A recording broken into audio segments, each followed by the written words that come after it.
living under a rock. To my far right, Robert Mujica, Budget Director for the State of New York. To my immediate right, Lieutenant Governor Kathy Hochul, who's done a great job for us statewide, but she's taken a special role in coordinating Western New York, so we thank her very much for what she's done.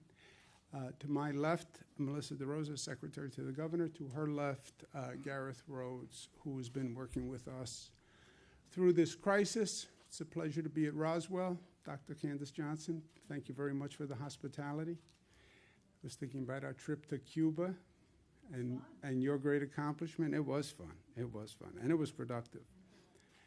And it's always a pleasure to be with my friend, my partners, the great mayor of the city of Buffalo, Byron Brown, and the great county executive of Erie County, Mark Polenkars. Thank you for everything you've been doing to get us through this. I'm pleased to report that I took a COVID test yesterday, and I am negative from that test. So that is good news. You take one of those tests, it's very easy. I showed people how easy it was yesterday. And when you find out you're negative, it's actually a nice sense of relief. I didn't have any symptoms or anything, but you know, you don't need to have symptoms, and you can have the COVID virus. So you take the test, they tell you you're negative, 24 to 48 hours, and it is peace of mind. There's no reason why people shouldn't be getting testing. We actually have now more testing capacity than we are using at many of our sites. And we've expanded the number of people who are eligible for testing. Anyone who has any symptom for a COVID virus. Any symptom includes basically the symptoms you would have if you had the flu. Same symptoms. If you have any symptoms, get a test. Get a test. Protects you, protects your family, protects your colleagues, so get a test. If you were exposed to a person who you find out is positive for COVID, get a test. Get a test. Takes 30 seconds. We have 700 locations across the state. So there's no reason why you shouldn't do it. You go right to the web. It shows you right where the location is. You can sign up and go. Let's give you some facts on today. Number of hospitalizations are down, so that's good news. Not down a lot, but down. I'll take it. Net change is down. Net change in intubations is down. The number of new cases per day is down by 1. Not great, but I'll take it. It's going in the right direction. So that is good news. The number that breaks my heart every day, the number of deaths, is still painfully high at 106, but it is down. And in this world where we're looking for good news on a daily basis, that is good news. Although in our thoughts and prayers are those 106 families today. And if you look at where we are, we have done a phenomenal job in reducing the spike, reducing what could have been cataclysmic. You see that incline on that curve. No one could tell you when we were in the midst of that incline where it would stop or if it would stop. There was no global expert who said, if you do this, if you close this and close this and close this, then we can tell you with certainty it will stop the spread of the virus. Nobody said that. All they could say was, do your best, try to close everything down, and then hope for the best. And New Yorkers responded. We had the highest number of cases in the country. New Yorkers responded with great unity and great discipline, and that's why that curve turned. We hit the apex and we're on the way down. You also see how slow the way down is. That's why all the experts always say, be careful of the spike because it's a long time coming down from the spike. You want to avoid the spike because you can't reverse it in a matter of days. It takes a long time to get those numbers back down.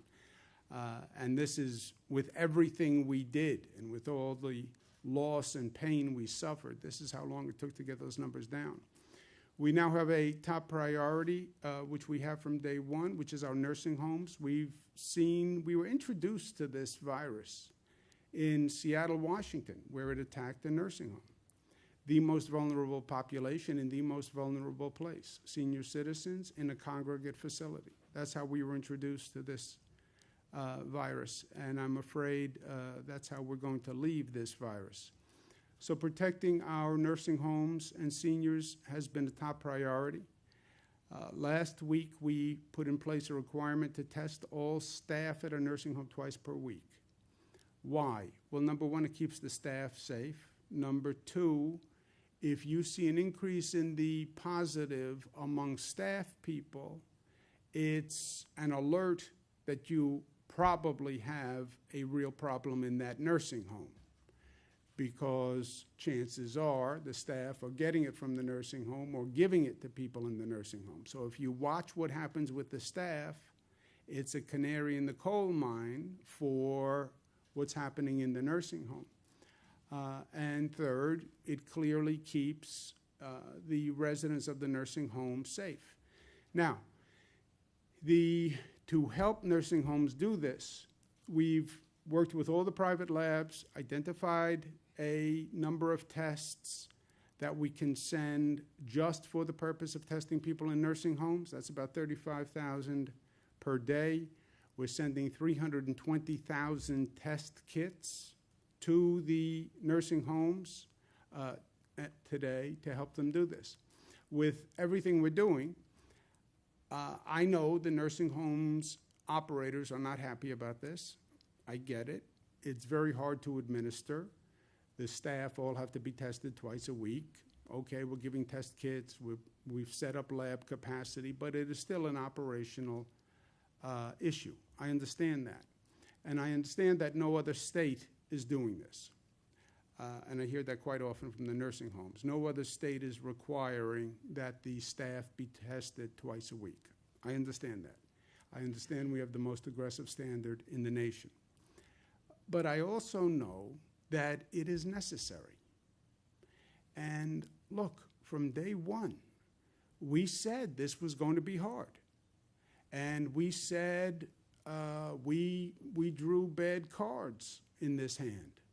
New York did have the highest number of cases, not because we did anything wrong, but because the virus fooled everyone, and we were closing down China, and the virus had already left China and gone to Europe. And by the time we closed Europe, 3 million Europeans had come from Europe and landed in New York airports. And that was happening, and we didn't know. Closed China was already gone by the time we closed China. And it had left Europe by the time we closed Europe. That's why New York had that cluster. Those flights from Europe come here. They land in JFK, they land in Newark, people take connecting flights, they're coming here. So that brought the virus here. That's why we have the numbers we have.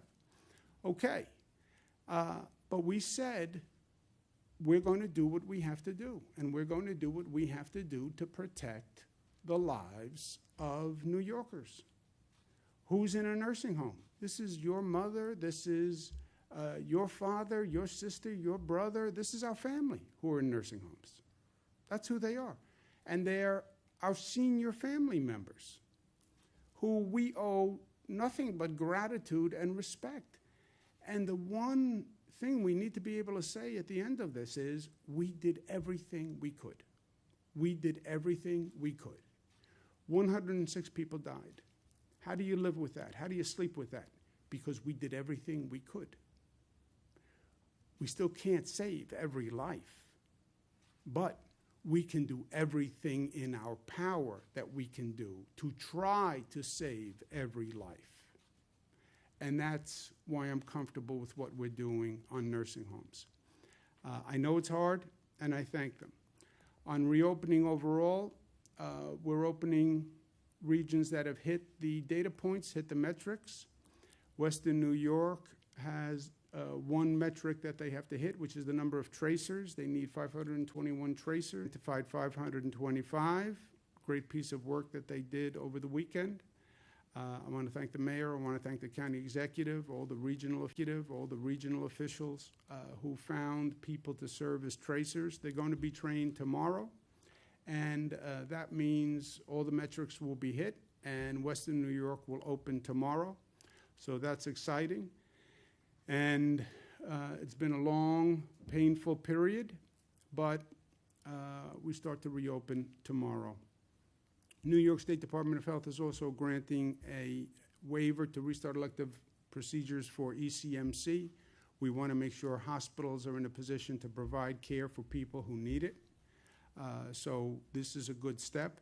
I also have been encouraging major sports teams to plan reopenings without fans, but the games could be televised. New York State will help those major sports franchises to do just that. Hockey, basketball, baseball, football, whoever can reopen, we're a ready, willing, and able partner. Personal disclosure, I want to watch the Buffalo Bills, but I'm still objective. I'm acting as governor. There's no personal agenda here. Yes, I do want to watch the Bills, but that is not subverting my role as governor. I think this is in the best interest of all the people and in the best interest of the state of New York, even though I do have a coincident personal agenda because I want to watch the Bills, but they are separate agendas. At least some would say I have a conflict of interest. I want to disclose it. Judges and staff will be returning to courthouses in the 30 upstate counties that are open this week. What will reopening mean? Right, that's a big topic of discussion now. What does reopening mean? This is not a subject that is a political subject or where political opinions really matter. I don't care if you're a Democrat, Republican, Libertarian, Independent. I don't care. I don't care. This is not a political exercise that we are going through. People say, well, I have a personal opinion. I don't even care about your personal opinion. I don't think you should care about my personal opinion because it's not about a personal opinion. It's not about an ideological opinion. It's not about a geographic opinion. It's not even an opinion that's relevant, right? This is about facts and science and data. These decisions are being made as a matter of math. It's numbers. It's math. That's all it is at the end of the day. You start to increase economic activity.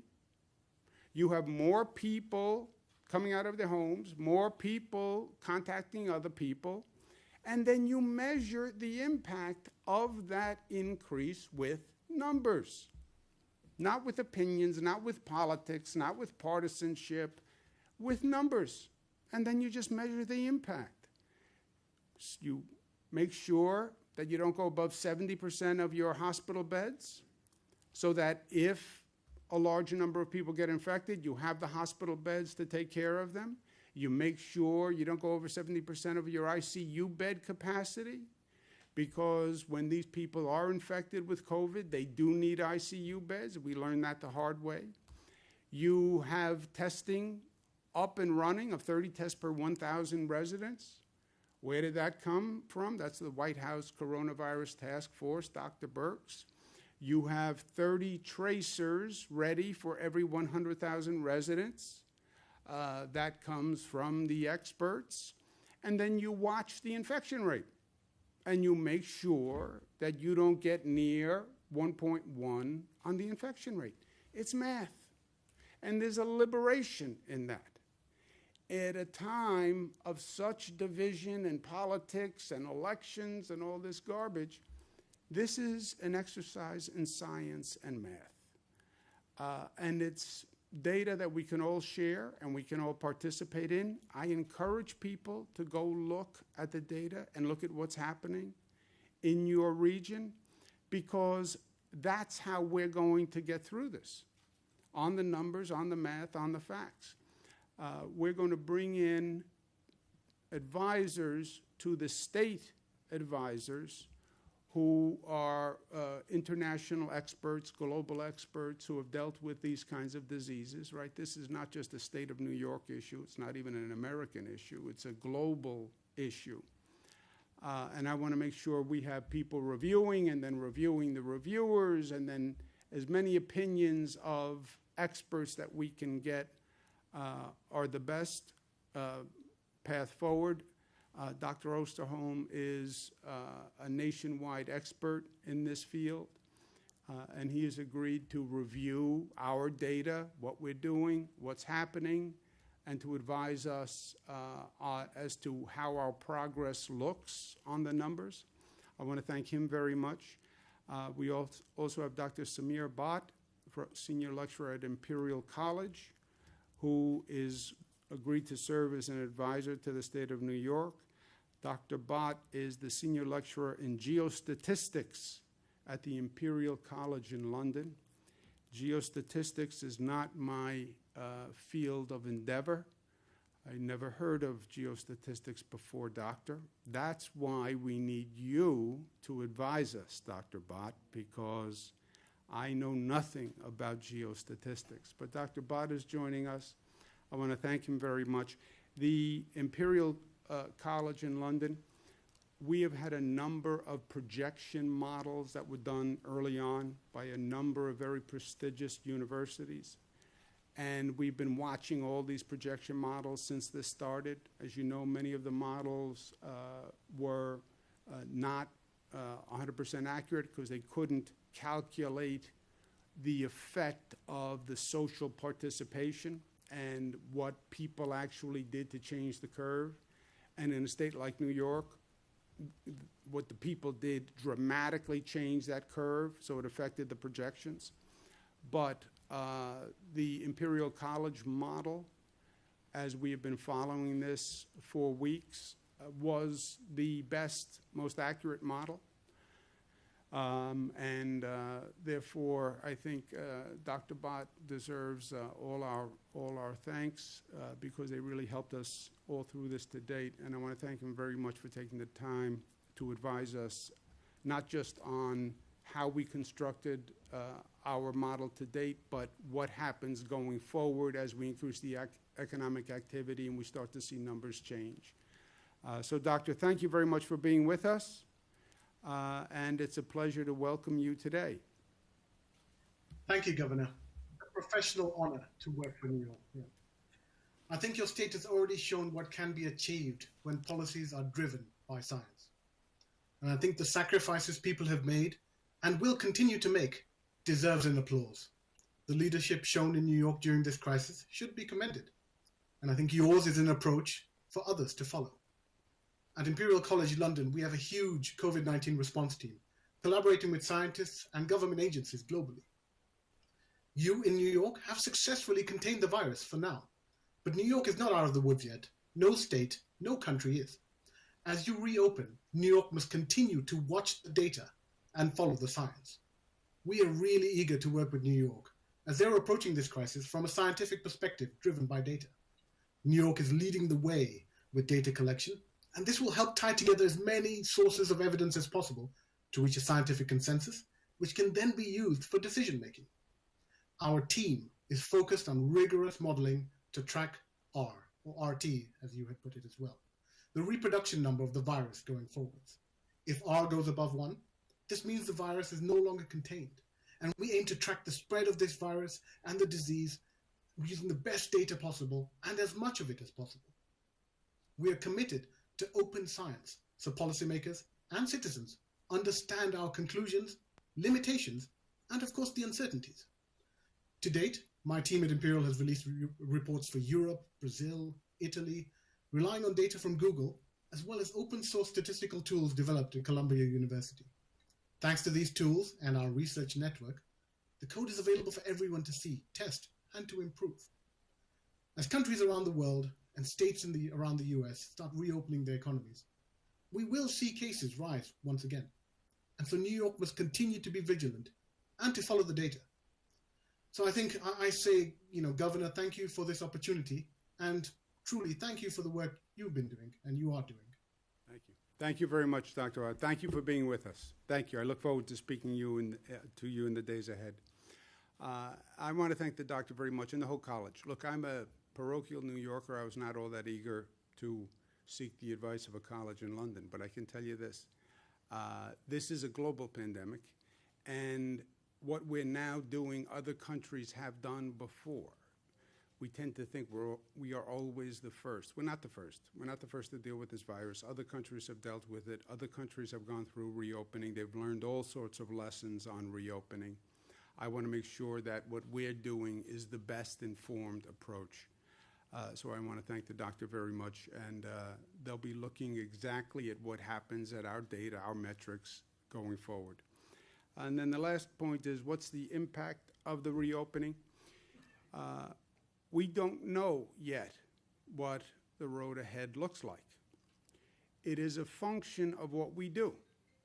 So you tell me, how responsible are the employers in following the guidelines that have been put forth, right?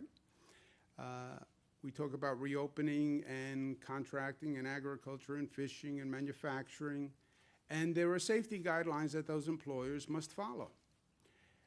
How scrupulous they are in following those guidelines will matter. You tell me if the store owners follow the guidelines, and I'll tell you what happens. You tell me if the employees are following the guidelines and wearing the PPE and using the hand sanitizer, and I'll tell you what happens.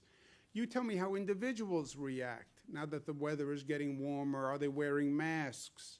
Are they acting socially responsibly? Are they staying within social distancing requirements?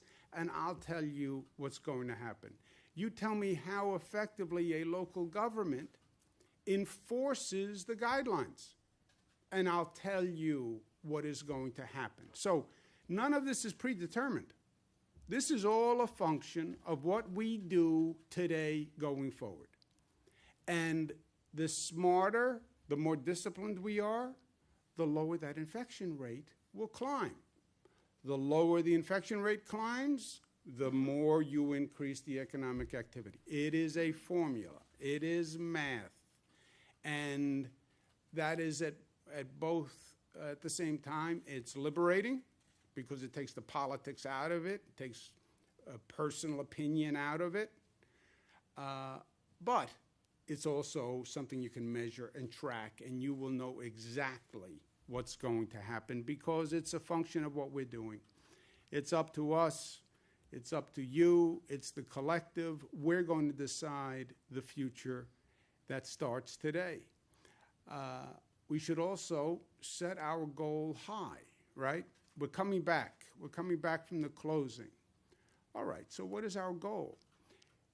I say it should not just be about we're going to reopen.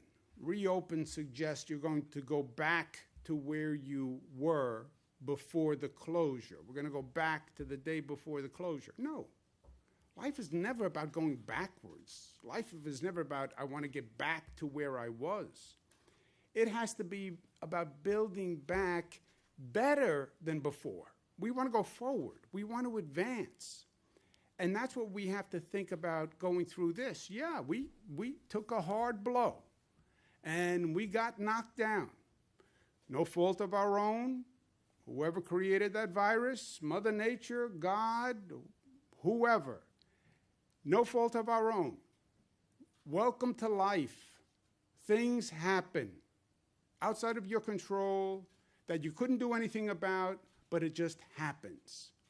And then the question becomes, are you strong enough to get back up once life knocks you down? And are you smart enough to learn from what you went through in life? And when you get back up, you will be the better for it. I believe that. That's my story. That's our story. That's the story of Buffalo, getting knocked down, changing the economy.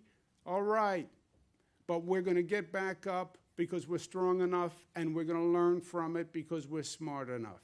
That's the story of Buffalo. That's the story of New York. That is the American story.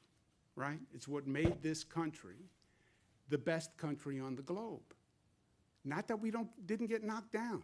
We got knocked down plenty. But we were smart enough to learn and strong enough to get back up.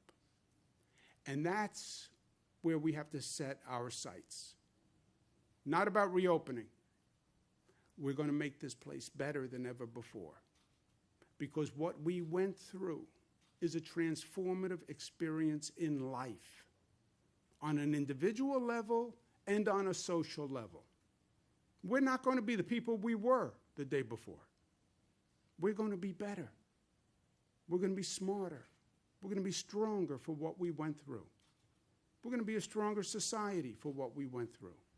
I believe that. And we're going to have a stronger Buffalo, a stronger New York, and a stronger America.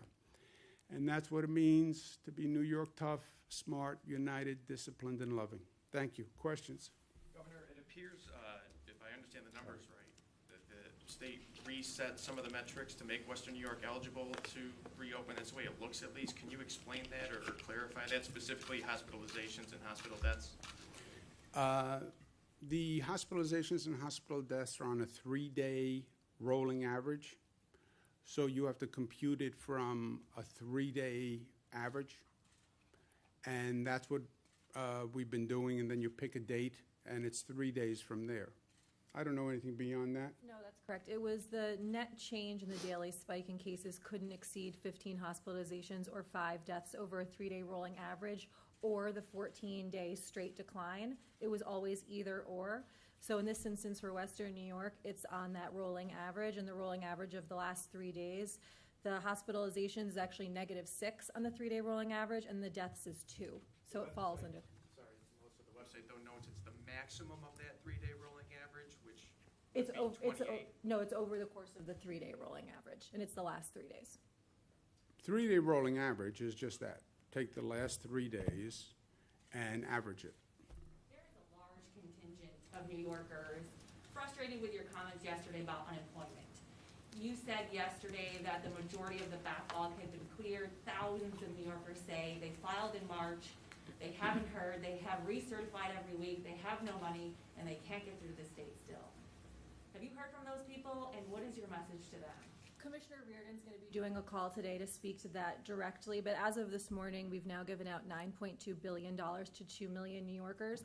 That's not to say that everybody has been paid. As I said, there's 3 major categories that are left outstanding for anyone beyond the 3-week backlog, and that is either hasn't certified partial information. A lot of those people fit into the partial information category where either a social security number is wrong or one of the pieces of information that the Fed's mandate has not been turned in or has not been verified, or suspected fraud. And we actually have Department of Labor specialists that are actively not just waiting for people to fix those issues, but reaching out to those people directly to try to rectify them. That doesn't mean every single person has been cleared from the backlog. It's the majority of the people have been cleared from the backlog, and the fact that now 2 million New Yorkers have been paid, and it aligns with the number of New Yorkers who have filed.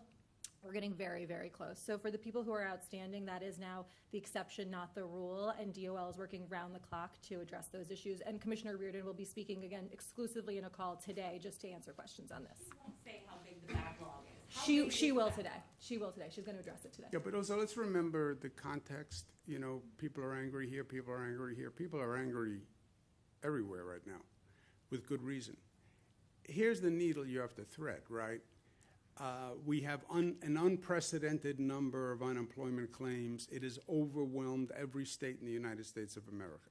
I talk to governors all day long. Everyone is dealing with this. Federal government just passes a new law a couple of weeks ago, changes all the rules. All the states have to change the program to fit the new rule. And you're getting literally millions of calls where you got thousands of calls previously. Come up with a better system, a better website, more phones. We have 3,000 employees on phones and the website. Get the money out the door, get the money out the door, get that money out the door. Then you have another pressure, which is, hey, this is taxpayer money. Make sure there's no fraud. I hope you're not giving out money to somebody who doesn't qualify. I hope you're meeting every federal test. all that 476 criteria. I hope you're checking every box. And now you're getting fraud alerts. We think people are defrauding the unemployment system. We think there may be widespread computer cyber fraud where these people don't even exist. And it's a fraud scheme all done on a computer because you're not seeing people anymore, right? There's no person who walks in the door. It's all on the other side of a computer. And you're giving out billions of dollars in this country. So be careful that you're not being subject to some kind of computer fraud and you're responding to Susie Smith, but there is no Susie Smith. Susie Smith is really a computer terminal in some other country. So, right? Because I guarantee you, a few weeks from now, I'm going to be at a press conference like this, and someone's going to say people are really angry that you gave out a lot of money and the people didn't exist and they were just computer scam artists, and how did you not know? So, Governor, a local law firm has filed a suit in federal court against you and against the Attorney General. In its claim, the order is to force people to work off-site. They call it an abuse of power. Have you had a chance to review this lawsuit? And we're eager for your opinion if you have. I have not seen the lawsuit or heard about it. The theory is wrong to ask people to work off-site? They complain that by forcing some of their employees to go home to work off-site, they're calling it an abuse of power by the state. Yeah, I don't know. Yeah. Look, a lot of people say a lot of things, right? That falls in that category of a lot of people say a lot of things. Sir. Governor, today's Victoria Day, which normally in Niagara Falls, all the hotels would be full. The Miss boats would be jam-packed. And I think the Lieutenant Governor last week heard an earful from the tourism folks. In the later phases, what game plan do you have to try to get tourists back to New York State? Well, tourism is not going to be just a New York State question. It's a national question. It's an international question. When will people get back on planes, right? When does the economy bounce back that people have money to spend on tourism? The jam-packed boats, that's going to be a question of when can you do jammed-packed? When can you do a jam-packed stadium, a jam-packed restaurant, a jam-packed bar, jam-packed boat? You know, they're all going to be in that jam-packed question. On that note, when you say you're encouraging professional sports teams to reopen without fans, is that just for the foreseeable future? Do you foresee that for the end of the NFL season? And, well, I think how much should state and local officials be part of those conversations about what these professional sports teams should do? Well, first, my opinion is they have to do a ramp up anyway, right? They have to start. They have to have a camp. They have to go through administrative procedures. If they can economically have games with no fans and the numbers work for them, the economics work, because the TV revenue is enough without the fan revenue, and that's actually a sport-by-sport determination. Some sports actually rely more on the TV income, televised income, than the stadium arena income. But if they can make the numbers work, I say great. Come back. The state will work with you because remember, government rules right now could stop a team coming back, right? What's essential, what's not essential. So I'm saying the state will work with them to come back. They have to make their own economic decision whether that economic model works for them. Can you do hockey without fans? Can you do baseball without fans? Can you do football without fans? They have to make that decision. But any way we can help, we would help. And then they'll be up and running. And then when we can fill a stadium again, we can fill a stadium. But why wait until you can fill a stadium before you start to bring the team back? And if you can televise it in the meantime, great. I mean, it's not as good as going to a game or, you know, going to a bar and watching the game. But people who are at home, if you had the chance to watch sports, you know, I'm watching the reruns right now of the old classic games, and that's fun.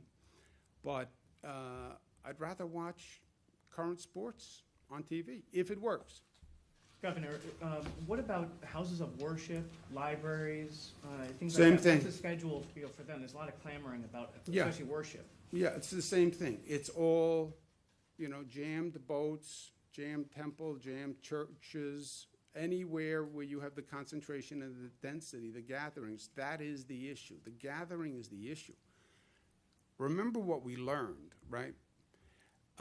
We've made mistakes, so let's not make the same mistakes twice. We had the first hotspot in the United States. The first, they called it a hotspot, before it was even called a hotspot. The first super spreader, before they even called them super spreaders, was New Rochelle, Westchester. How New Rochelle, Westchester? One person who went to a religious gathering and then a ceremony infected dozens and dozens. You know, when they talk about the meat processing plants in the Midwest and the outbreaks in the meat processing plants, it has nothing to do with the meat. It's the fact that you had 1,000 employees, 500 employees. We have a situation in Madison County. You have a couple of hundred people, and you have one person who's infected, you have a problem. So they all come in that same category. Nobody can tell you when you'll be ready for that, but the answer is follow. The answer is everybody will know, because if you follow the numbers and you follow the math, you will watch that infection rate and you will see the trajectory of progress. It's that simple. Do they fall into the, in terms of those 4 phases for reopening, I mean, do they fall into, you know, 1, 2, 3, or 4? Oh, that's on the website. Does anyone know what? It wasn't. That's, I don't think Oh, the houses of no. worship isn't on there. Robert? Houses of worship, as if you were just to open them up regularly with new guidelines, would fall in the last stage, because as the governor said, that's a mass gathering. The same thing with a stadium, the same thing with any situation where you have a lot of people together, right? The question is whether or not you could do something less than that. But that's still an open question, is whether or not you can. So that hasn't been determined whether there could be a small group, like, you know, 10, 15, 20 people? Right, not yet. I spoke to a nursing home administrator Friday who said they had no idea the state was sending them testing kits, and they were being told they had to pay for them themselves, went out, procured some on their own. What's the line of communication between the state and nursing homes in terms of how we're going to get these kits to you and how many you're going to get? Well, we're on daily communication. This scale of testing is new for everyone. Everyone is trying to figure out how to get tests, how to buy tests, how to get the testing kits, how to get the testing machines. Hospitals are doing that, labs are doing that, nursing homes are doing that, employers are doing that. So that is nothing new. We just worked very hard over the weekend, secured testing capacity from the labs, private labs, that will be set aside for nursing homes, and testing kits that we can procure and send to nursing homes to help them. Also remember, nursing home staff is a person. You could be a nursing home staff. Okay, go to a drive-in.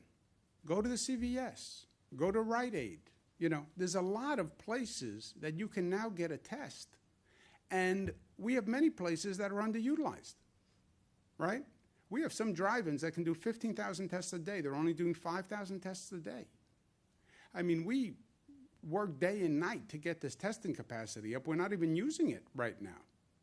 So you can say, if you're a nursing home, look, it's a operational pain. People don't want to get tested twice a day. I understand that.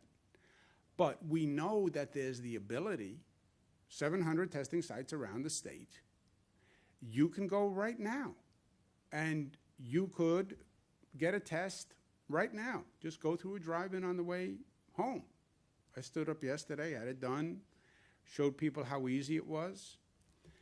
You know, I understand they don't want to do it, but these are senior citizens, and I want to be able to say on behalf of the state, we did everything we could.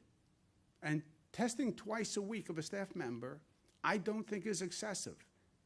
Well, why don't we do once a week? You do once a week, you take a test on Mondays. You got infected on Tuesday. So Tuesday, Wednesday, Thursday, Friday, Saturday, Sunday, you spread that virus in a nursing home. And then you found out a week later when you tested positive. You know how many people you could have hurt by then? That's why twice a week. Sir, take one more. You talk about how important it is to listen to experts here on this stuff. If you talk to the experts on nursing homes, they'll tell you before COVID-19, New York State had one of the lowest levels of care in nursing homes and some of the most lax enforcement by the state health department. So is the state not in some way to blame for what happened? Yeah, I don't believe that experts would say that. You know, we have over 600 nursing homes. We've had one of the best nursing home systems in the country for a long period of time. You know, you can always have people who say, well, you should do more. That always happens. And we are doing more. And by the way, now we're doing more. And they're complaining that we're doing more than any other state. You can't have it both ways, right? Given the outsized impact. Last question. Yes, ma'am. Given the outsized impact that some counties have on an entire region, has there been any thought given to publicly posting the county breakdown as far as the reopening metrics go? Because right now, those aren't available. And is there any more clarification you can give regarding how much time we need to wait between reopening on what the metrics show? Maybe they might be able to open sooner. Can you elaborate on that? Yeah, 14 days is the guideline because it's basically the incubation period of the virus, right? It will show up in about 14 days. If a lot of people get infected today, there's then an incubation period, then there's symptoms or not. And then if all else fails, the way you see the increase is in the hospitalization. You know when the hospitalization rate goes up. But when the hospitalization rate goes up, they call it a lagging indicator. It really is telling you who got infected 2 weeks before. So when you wait for it to happen in the hospitals, you are behind the 8 ball. But you will see the infection rate every day. If the economic activity is increasing, but the infection rate isn't, and the hospitalization rate isn't, and the testing rate isn't, and the antibody rate isn't, then you could say we can get a little more aggressive and increase the rate faster. But it's a pure, and again, what's liberating here is it's a pure function of management of numbers. It's numbers, you know? I want to lose 10 pounds. I'm going to try to lose 2 pounds a week. Okay, it's going to take me 5 weeks. Well, first week I did better. All right.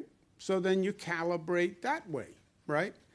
This is just a mathematical calibration. And I want to keep it there because I want to keep it out of politics.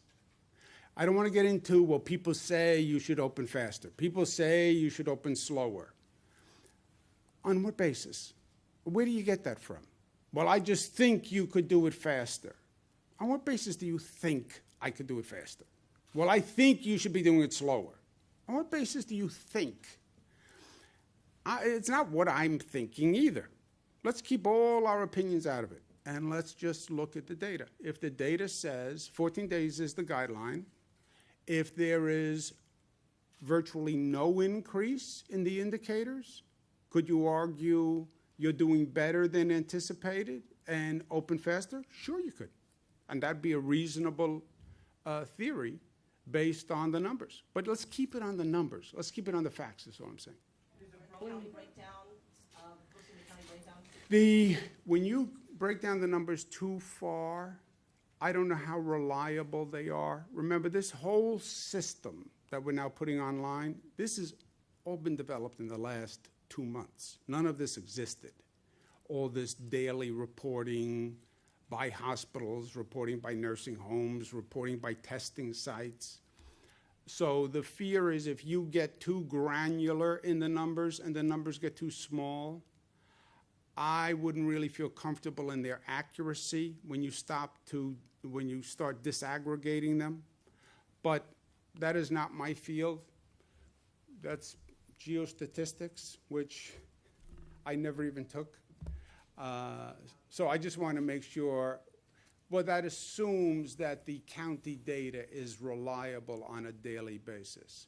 And as someone who knows what many of these counties are doing and how they're struggling, I wouldn't put it up and say it is reliable and I would count on any given day.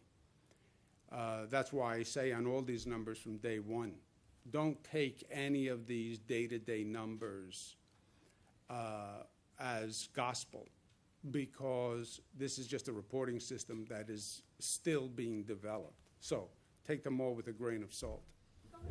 Last question. Really watch, once things reopen, you talk about the individual responsibility, the store shop owner, the bigger businesses. Is someone going to come in and be that kind of watchdog to see that some of these precautions are being taken? Because I think there's kind of a level of different precautions that some people think they're supposed to take and others aren't taking. And who's going to police whether face masks are being worn in hair salons?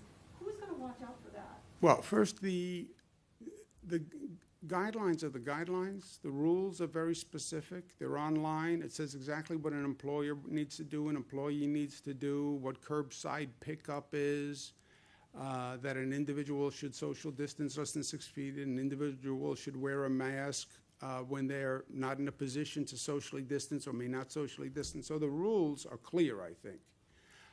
Enforcement compliance is done by the local governments. And we have talked about that a number of times. You have public health people who will be doing the enforcement. Some localities use police to do the enforcement. That's up to the local governments. And also, I believe New Yorkers should enforce it. You know, New Yorkers should enforce it, because this is all about us. This is not really a government function. This is about people working together to achieve a greater goal. You know, I wear a mask to protect you. You wear a mask to protect me. It's my respect for you. It's your respect for me. How these rules are complied with, if they're not complied with, more people will get infected, the infection rate will go up, and then you'll see a necessary reduction in activity, which hurts everyone. So that's, you know, that's how we do it. Yeah, really last question. This is Metric's question from earlier, because why I think it's important, based on what I understand, is that the state moved the date for that spikes from basically the beginning of the outbreak to May 15th. Based on what I've been reading, that changes the date that Western New York would have qualified by at least 10 days, that we were still at least 10 days off. So can you give a little clarification as to what exactly did move and how much that changed when this region qualified for phase one? Yeah, I don't know anything more than I told you. A 3-day rolling average is a 3-day rolling average going back 3 days from today, right? That's a 3-day rolling average. Yep. And we have numbers for what that 3-day rolling average must be. So today's Monday, Sunday, Saturday, Friday, that's the 3-day rolling average. It's based on the last 3 days, and what we've been very clear on was that once we hit May 15th, as soon as a region met the benchmarks, they could enter phase one. So the time reset on May 15th, which was the end of the pause. The last 3 days, Western New York met the benchmarks. The numbers that I gave you, the -6 on the hospitalizations and the 2 on the deaths for the 3-day rolling average, which allowed them to enter phase one. The New York Forward book note says that number can never exceed 15 or 5 respectively. So I think that's where the confusion is. I don't know, you're above my pay grade. It's on the net change in daily spike. It's not exceeding at all, like not from a baseline of 0. It's the -6 in hospitalizations and the 2 in deaths. How did we get so many contact tracers? Yesterday, the governor said we were 352 short. Great work of our county executives. They County- identified the bodies within the counties. County executive, city, you came up with contact tracers, scrambled. Every region has a number of employees who they're going to make available as contact tracers. Any other area, LG? There are individuals from the various counties participating, people who work in county public health departments, county social services. Even in Niagara County, we have 50 sheriffs that have been identified. So we've really enlisted the public servants from the 5-county region. They have stepped up. They've been participating from the very beginning. They take a 4-hour training course, and they'll be ready to launch tonight. You too can be a tracer. It's a great second job. Constitutionality Thank you, question. guys. Mark, thank you Governor. very much. Thank you, thank you. Thank you, Governor, ma'am. on Thank you. constitutionality, do you think that, are you concerned about whether there could be lawsuits or anything against